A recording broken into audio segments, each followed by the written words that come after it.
So Representative Munoz and I thought we would come up together because as your Juneau delegation or part of it, we're hoping Senator Egan will still be able to make it. We want you to know that while we may disagree from time to time on issues, that we work together for you, and we actually plan together, we talk out issues, and it is our pleasure to be here today. So Cathy's going to give a bit of an overview on the session. I'm going to talk particularly about education. If Dennis comes, he'll be talking a little more in depth about transportation issues, but we will try to not be too long so that we can have time for questions because we know you always have them. So, Gunoshish, thank you for having us here. Thanks for adjusting the mic since I'm really short. And with that, I'm going to turn it over to Cathy for the overview. I'll talk about education. We'll see if Dennis makes it, and then we'll take questions. Thank you very much.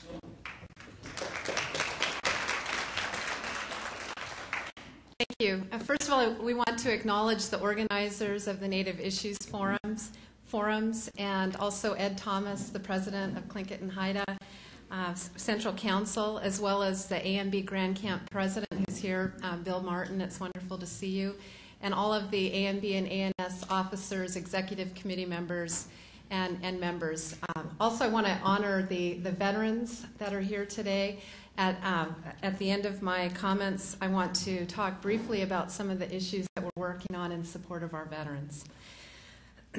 As Representative Kerttula said, we hope that Senator Egan will join us. He is, I think, still on the floor. When we left the Capitol, the Senate was still in session, and he was meeting with members over capital budget issues. The capital budget has just been released on the Senate side, the preliminary budget, and so there's going to be a lot of discussion over what is there and what may not be there over the next few days. But anyway, he sends his best regards, and if he shows up, he will, again, as Representative Kerttula said, address the ferry system issues as well as general capital budget. So first of all, and just getting started, I want to say that you know, we work very hard during the session, but the most important work that we do is for our constituents. And it really takes the bulk of our effort, really, the bulk of our time and interest is really going to bat on a variety of different issues for constituents, veterans issues before the federal agencies, foster family issues before state agencies, permanent fund issues, employee, retiree concerns. There's a whole gamut of topics. It takes a great deal of our interest, and it's our number one priority to do the best that we can for our constituents. I also am very interested in economic development opportunities in our region, focusing primarily on energy and robust economic opportunities, and making sure that our local citizens are trained for the job opportunities of our region. This is really where I put a great deal of my focus, and I know the rest of the delegation agrees that this is of primary importance. So in overview, the governor's operating budget was released in December, and then we go to work on the details of the budget. In the House, the House begins the process with the operating budget. The Senate begins with the capital budget. And right now where we're at, we've completed the work on the operating budget. A conference committee of both bodies has been appointed. They will go to work on the final agreement, and that plan should be done within the next few days, I would think, very shortly. During this past year, or during the session, for the first time I've served on the Finance Committee. It's a very important position for Southeast Alaska. As you know, in previous years, we've had co-chairmen in both committees, in both the Senate and the House, and this year that's different. You know, reapportionment changed things, and so we have to be very effective in our representation and the positions, the committees that we try to be active on behalf of our region. So having the finance position is very, very important for Southeast. In the operating budget, with the operating budget, I chaired the university operating budget as well as the Department of Environmental Conservation. I want to say that I'm very proud of the work that the university has done to address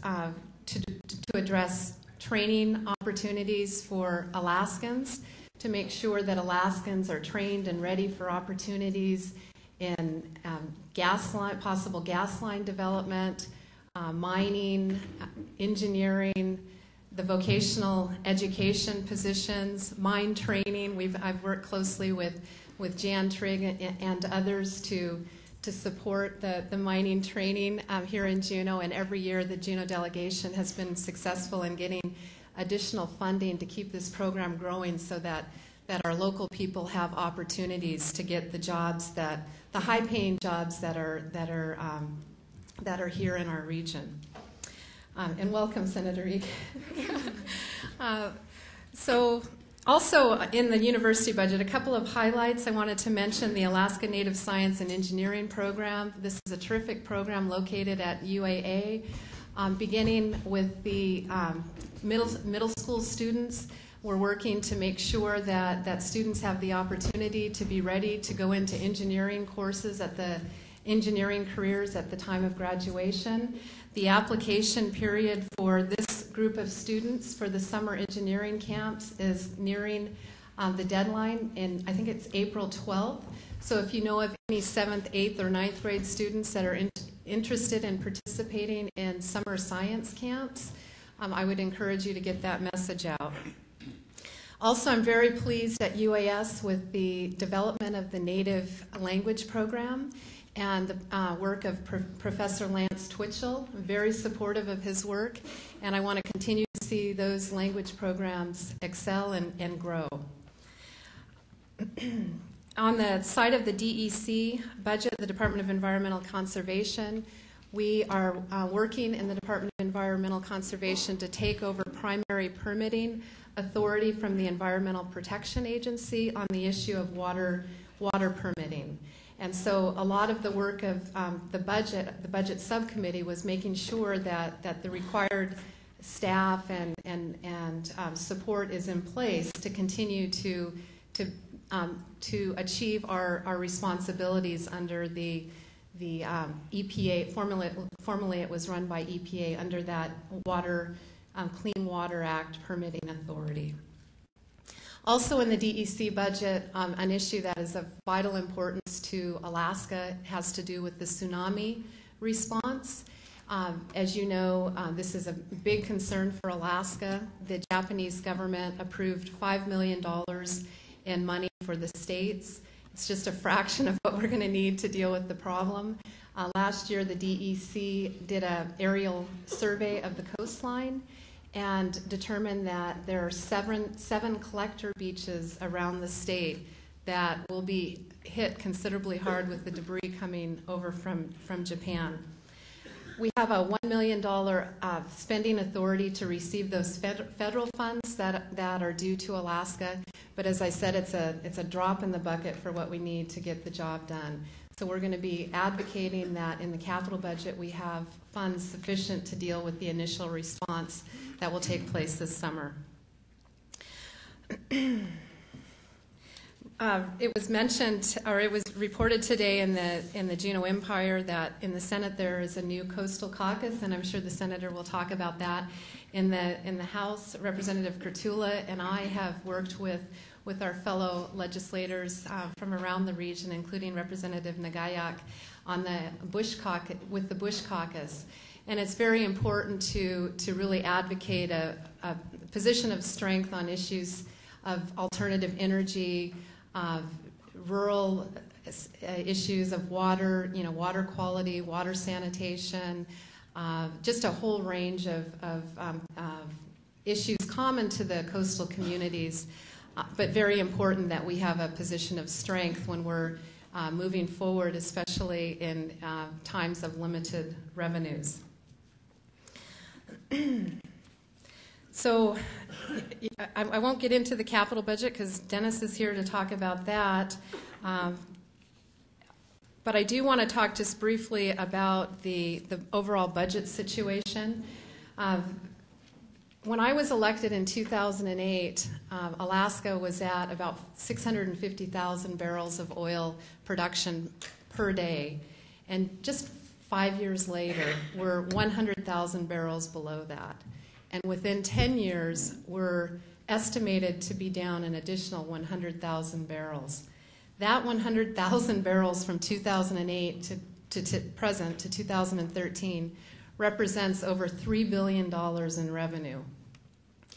You know, we just really can't afford to be 10 years out with $3 billion less revenue or something even close to that. I think it would be devastating to our economy.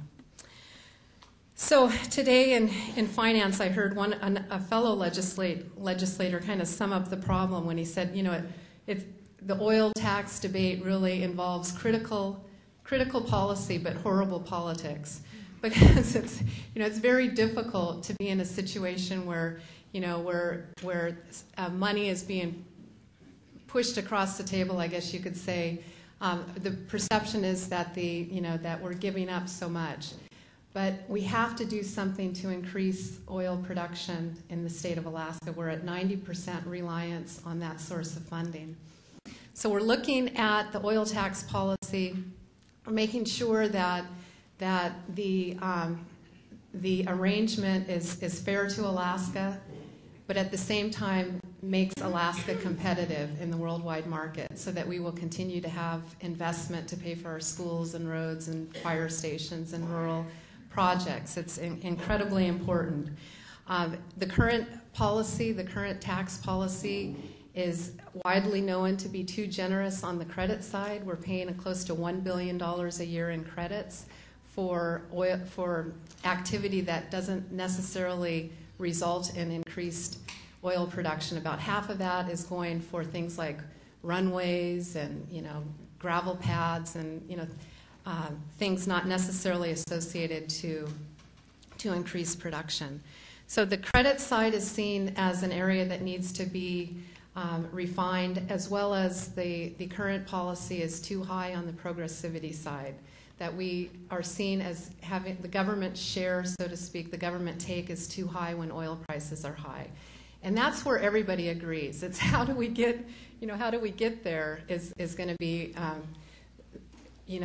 the challenge. And as you know, it came out of the Senate. It was a very close vote. And so any changes that happen are going to be, hopefully we'll get more support as we move forward. But anything that loses potentially support in the Senate, of course, is not productive to the issue.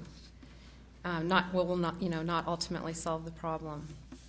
Let's see. And then in closing, I wanted to just say that the veterans legislation, I know there are many veterans here today.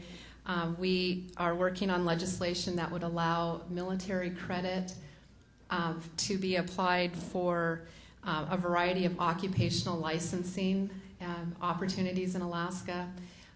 Things like nursing and counseling. We have about 15 different occupational licensing groups that would be affected, where you can actually take your military training and credit, excuse me, and apply it to a credential in Alaska. We're also working on legislation that would allow credited military service for retired police officers and firefighters to increase their retirement opportunities, their health care, and their retirement package in the end. And then also just recently signed into law Vietnam Veterans Day. That was an issue previously promoted by Representative Bill Thomas. It passed and was signed, and March 29th is now officially Vietnam Veterans Day in Alaska.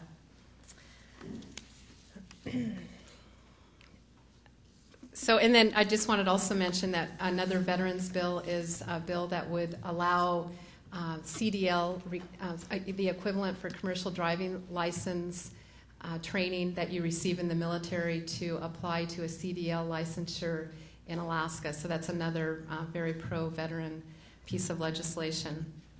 But in closing, again, I want to say agree with Representative Kerttula that it truly is an honor and a joy to work with my two fellow Juneau legislators, and most importantly, it's an honor to represent you. Thank you very much.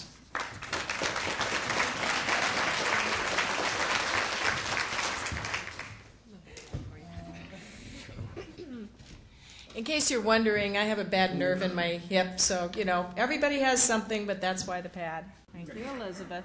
And before I go on, I'd like to introduce my intern from UAS for this year, Ms. Elizabeth Bowling. Elizabeth is from Ketchikan, so, and a great addition to our office.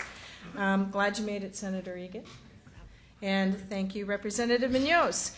So my name is Beth Kerttula. I think I know everyone here, and if I don't know you, I'd love to meet you. Our offices are always open for constituents, for others who have questions, concerns. So if we don't get time to answer all the questions, which is usually what happens to us, please feel free to call us up or grab us on our way, and you can always come up to the office.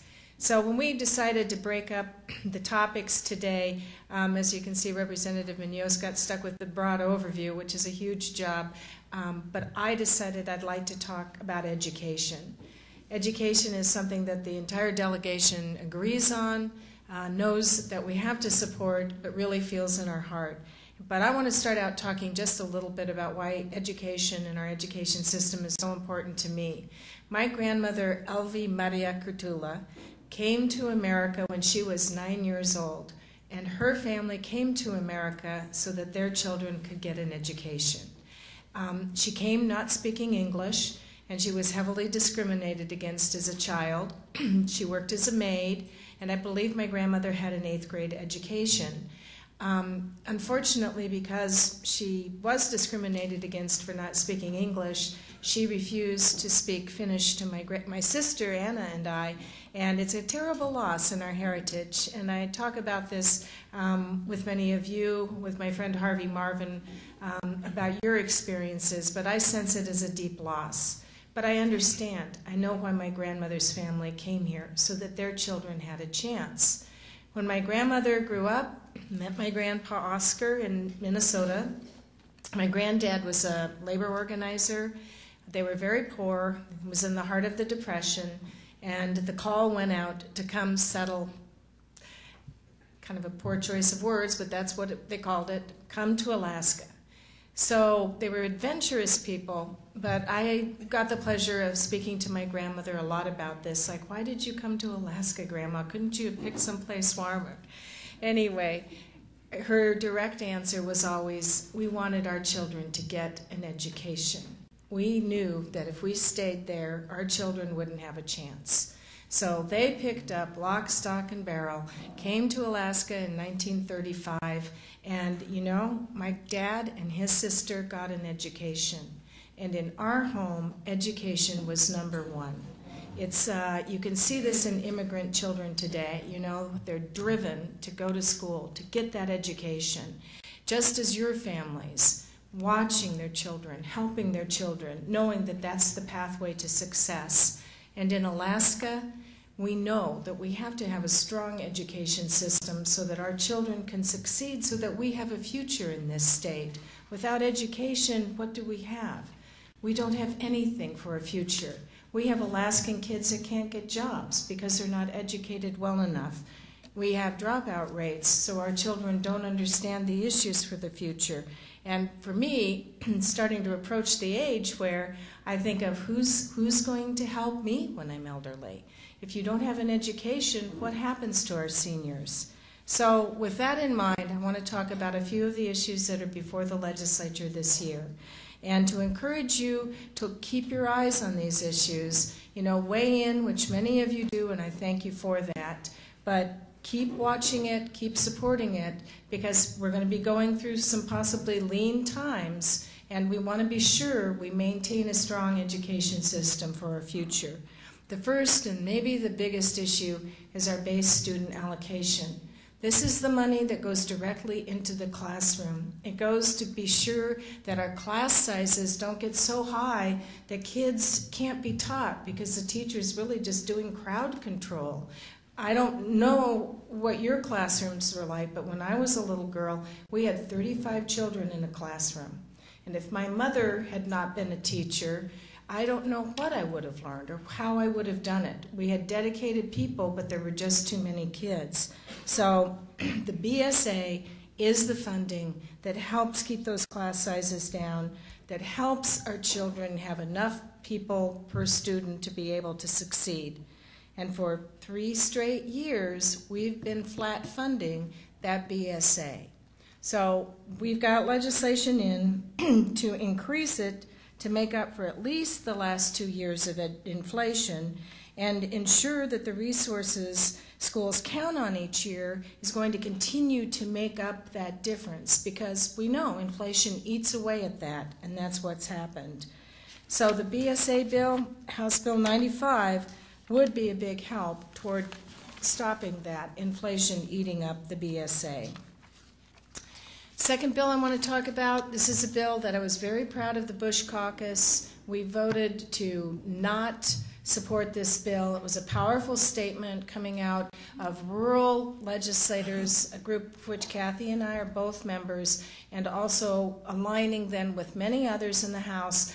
I don't think that this bill will pass this session, but it's HJR 1. It proposes an amendment to our Constitution talking about allowing vouchers. Now, I talked a little bit about my grandparents, and here's the thing. I believe in public education. I think people have a right to send their children to wherever they can afford or they want to send them.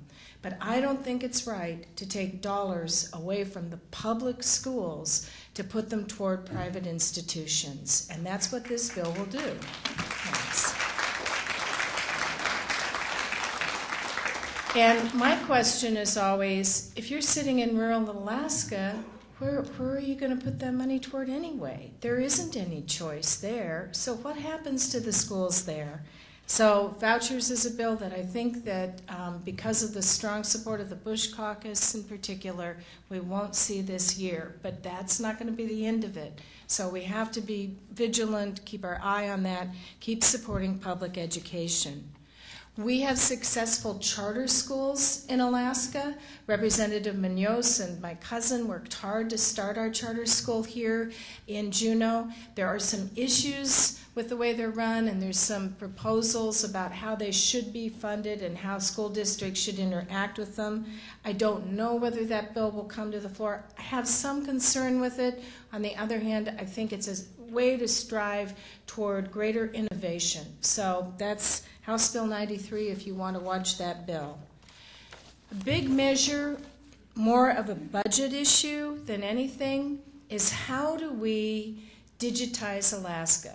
The governor has come up with an idea to try to be sure that children across the state learn computers, get the advantage of working with computers, and is working toward that. My question was, well, how do you do that without broadband? How do you do that without internet capacity, which I still think is one of our bigger issues in terms of being able to adequately educate by long distance? One of the ways, and the Bush caucus again got a great demonstration on this, is to give children iPads, the smaller iPads, computer-like devices that are already loaded with the information. So it's not quite the internet, but it certainly is interactive, it's exciting, it's a great idea in terms of distance delivery. I'm always afraid, I was one of those kids that if I didn't have a teacher that was able to sit and go through things with me, I'm not sure I would have had it so well. The theory is you would still have the teachers there. That still goes back to a funding issue. I want to mention something I've read about recently that I don't know if it would prove out for Alaska, but in India, a businessman started funding computers and just leaving them in areas where children could go to, and those children started teaching themselves simply because the computer was there and accessible. So it's great to see these ideas coming from across the world, and I'm hoping that along with the rest of the Arctic, the new state Arctic Commission, that we can not just focus on some of the big issues of shipping, climate change, culture and governance, but that we can also start to learn from especially our Scandinavian Arctic neighbors like Finland, Norway, Sweden, who have been recognized as leaders in the area of education. I want to understand how they do so well. I understand some of the differences in the countries, but how they are succeeding year after year after year. One of the ways that I know they do it is they have strong pre-kindergarten programs.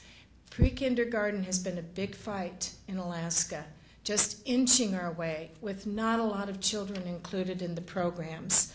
But we have fought hard for this in the Democratic Caucus and with others to try to see adequate funding so that our children get a good head start, another great program, on school.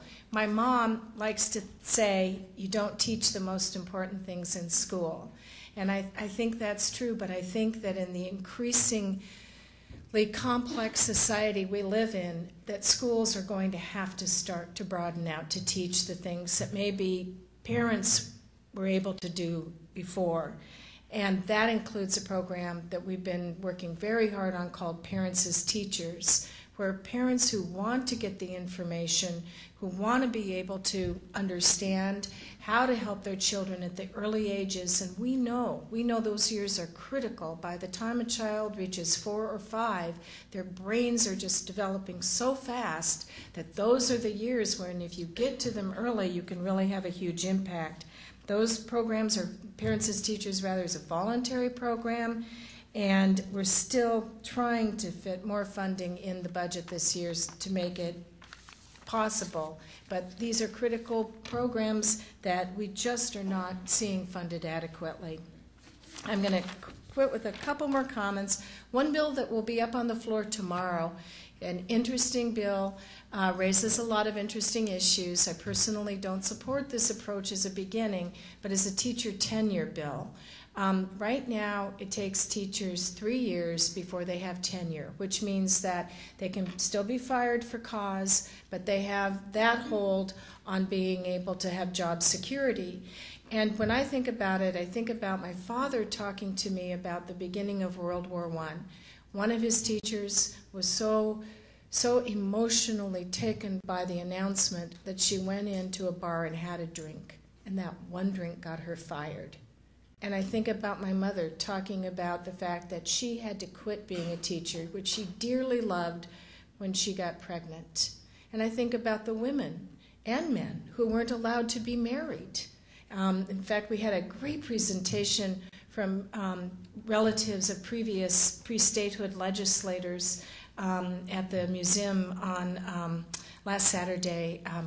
Representative Munoz spoke, Kim Metcalf-Helmer spoke, and Linda Snow spoke, and she talked about that her great aunt and her husband had to marry secretly so that they could continue teaching. Now, those things wouldn't be allowed today, but what other kinds of things? You know, I think we shouldn't start with teachers first.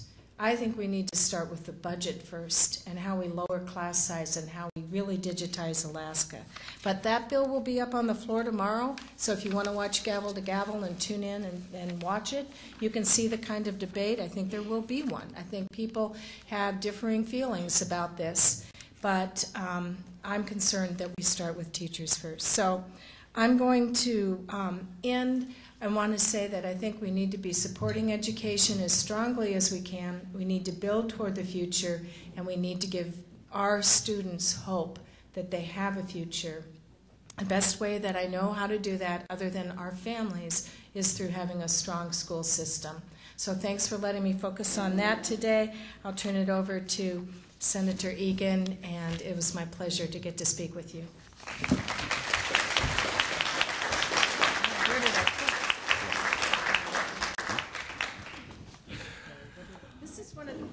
With this pad. Oh, blame it on your staff. Good afternoon, and again, I apologize for arriving late. We were in a session that went over time, and then had a meeting with one of the co-chairs of Senate Finance that he had to talk to me about. And so our capital budget as of this afternoon, is still in limbo. It's a pleasure, again, to talk to you at the Native Issues Forum. And I don't know what Cathy covered. I heard a lot that Beth covered, and I agree entirely with what Beth talked about on education. As you know, I organized with the Senate Majority this year, and out of the parochial vision of trying to represent coastal Alaska. In fact, we became a little frustrated, and we formed yesterday a Alaska Coastal Caucus in the Senate. And I congratulate Senator Donnie Olson from Gullivan, Senator Gary Stevens from Kodiak, Senator Peter Machiki from Soldotna, and Senator Bert Stedman and myself make up the Coastal Caucus. And when we read an article in the Juneau Empire this morning, Senator Stedman came down and said, "I'm the spokesman, I'm the chair." He says, "Well, when you were out in the other room, we voted you in." I serve on transportation. I'm the chair of the Senate Transportation Committee this session. I serve on Community Regional Affairs, and I'm a member of Legislative Council, which has a lot to do with things that go on in Juneau during the interim, and also we handle all state leases.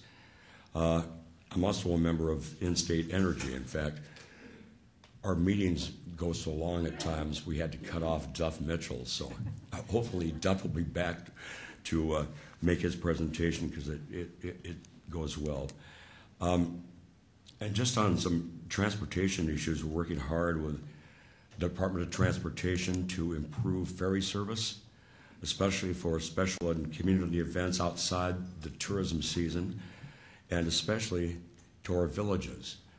We have now a person, and thanks to Commissioner Kemp and Captain John Falvey, assigned to work with smaller communities that have ferry service to try to rework the schedule, if it is all possible, to do special trips. It worked fairly well, in fact, during Gold Medal. But I'm really concerned about the $4.3 million cut to funding for the Alaska Marine Highway System.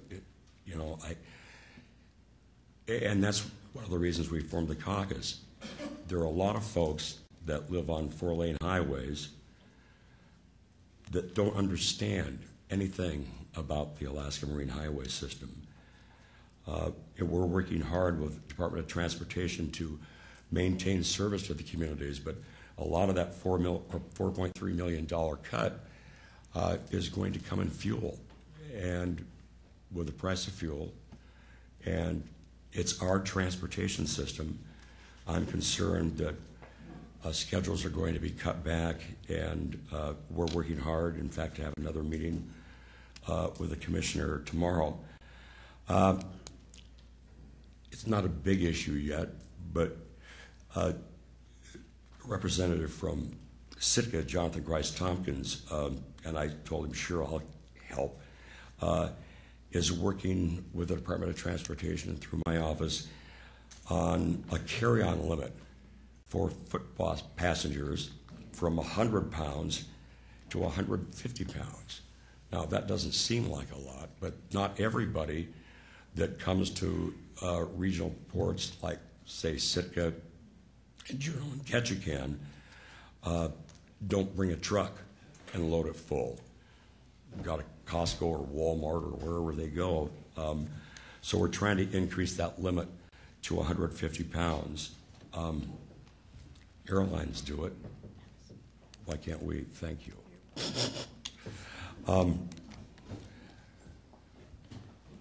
The ferry schedule for this fall is out for public comment now. And it's amazing to me that comment period ends April 9th, and the last time we looked, there were less than 30 comments. So I urge you to go online at the Alaska Marine Highway System website and provide your comments on schedules, arrival times, things like that, and also put in a plug for no cuts in service. But don't forget, it ends on the 9th. In fact, you can contact my office if you don't know how to get online, and we do have a toll-free phone number that you can call, and folks can weigh in. And also there's going to be a hearing on the 9th at 10 in the morning. And just call my office and we'll be more than pleased to give you that number and give you the conference code to dial in. You can do it from home. Of course, the new ferry design for Northern Link Canal is still an issue. Coastal legislators signed a letter about the Alaska-class ferry after we had 4 meetings with the Department of Transportation, the Alaska Marine Highway System, and Senate and House Transportation about concerns about the new design of the Alaska-class ferry. We're working still with the Department of Transportation. We sent this letter last week and are waiting for a reply from DOT on when their plans are to give us an updated design. We have 3 now, and we expect design number 4 to be coming in shortly. I'm concerned that the Department of Transportation and the ferry system people are not meeting with the communities that are going to be directly affected, not only Haines, Skagway, and Juneau, but Gustavus, Teneke, Angoon, Hoona, and keep going further south. I mean, everybody's going to be affected. Right now, if this new design was accepted and if there was a mechanical issue on one of the ferries, these new ships are not going to be SOLAS compatible. It's a Coast Guard term for inspections they have to go through, so they wouldn't be able to cross Dixon Entrance. And just as an example, and go from Ketchikan to Prince Rupert. So we're still working on that. And another thing that I'm worried about is the plan to scrap the Malaspina. And when these new ships come online, one of the plans is to scrap the Malaspina. I think it's behooving to the state to redeploy the Malaspina to another community and let the Mal fill in. You know, we built that ship for around $5 million, and it's celebrating its 50th anniversary this year. And I'm very proud of that. My mother christened it, and we still have all kinds of pictures with her. And the first time she hit the champagne bottle on the bow, it didn't break.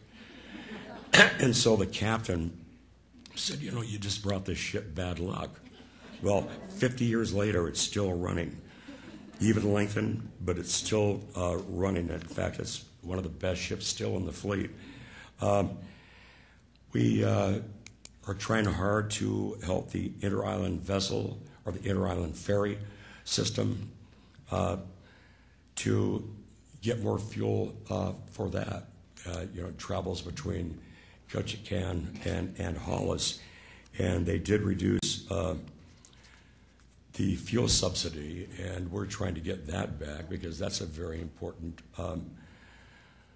situation as well in southern Southeast.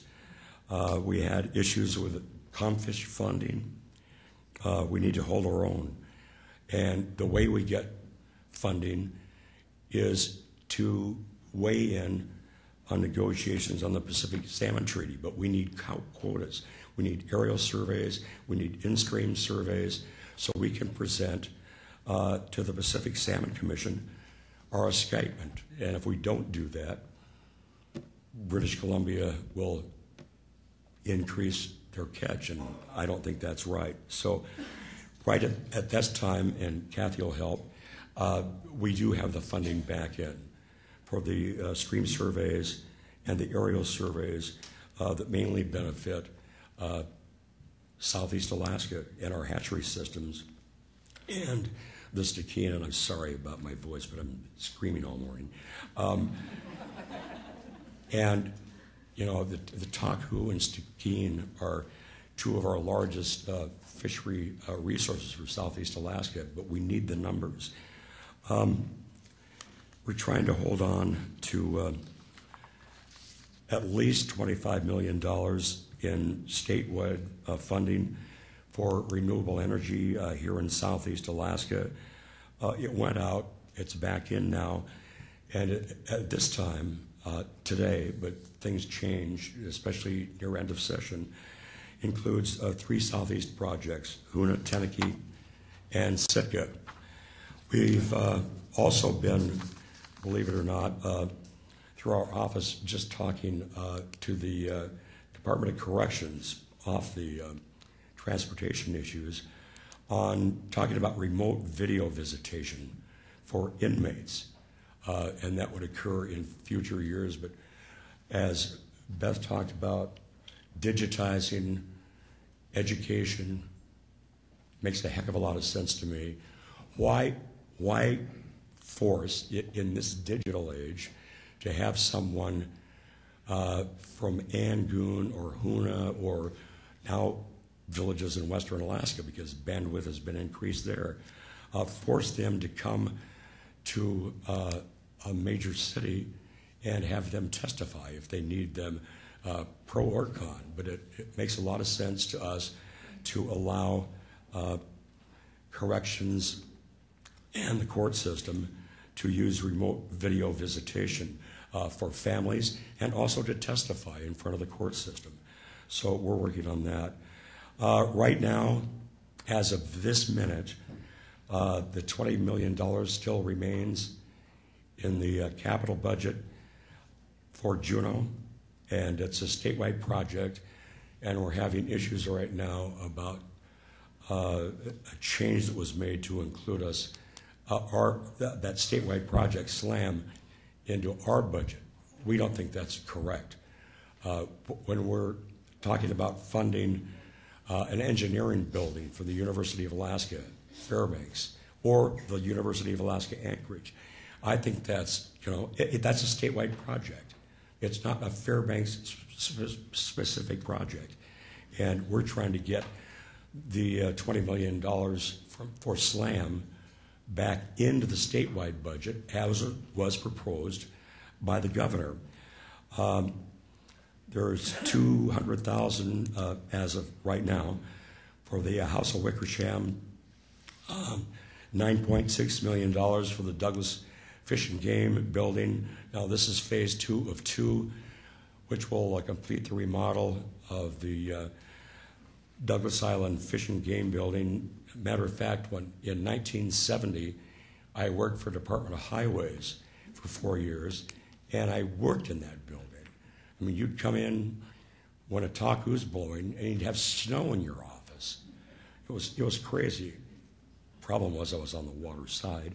But, I mean, it was bad back then. It's getting worse and worse now, and thank you to the administration for seeing that and providing funding for phase 2, and that will complete that. Also, still in the STIP, we have $1 million for Og Bay Ferry Terminal improvements, $3.5 million for the Amalga Harbor Road bridges replacement. They're out of date. They're on the bridge replacement. We're high up on the list, so they're replacing those. There's $6 million for Egan Drive lighting, and it'll go all the way from Norway Point to the McDougall intersection. There's still $5.5 million in the budget for the Glacier Highway, just beyond Engineers Cutoff, and it'll go to the vicinity of DeHart's, and it'll redo the highway that's dangerous in some areas, and provide a UAS multi-use path. Also, on a good note, Legislative Council awarded a contract worth millions to begin work on renovations of our Capitol. And, I'm afraid that that'll get stuck in Juneau too. It's not, we didn't build the thing. It's the state's. It's the people's building. But thanks to the chair of Ledge Council, Representative Mike Hawker, he understands the need for improving the facility. And in fact, as soon as the session ends, work will start underground, underneath the Capitol, on shoring that up and doing some seismic work, and also fixing the portico that we have Band-Aids on now. But hopefully, in no time at all, it'll be complete, and we plan on doing all this work to the tune of $18 million plus, and it'll all be done during interim. The Capitol building will still be able to be fully utilized. So I think that's a good thing for this town, and I'm way over. I'm 3 minutes over, and I apologize. But again, thank you for inviting me. Apologize for my voice, and good luck to you, and it's good to see so many friends.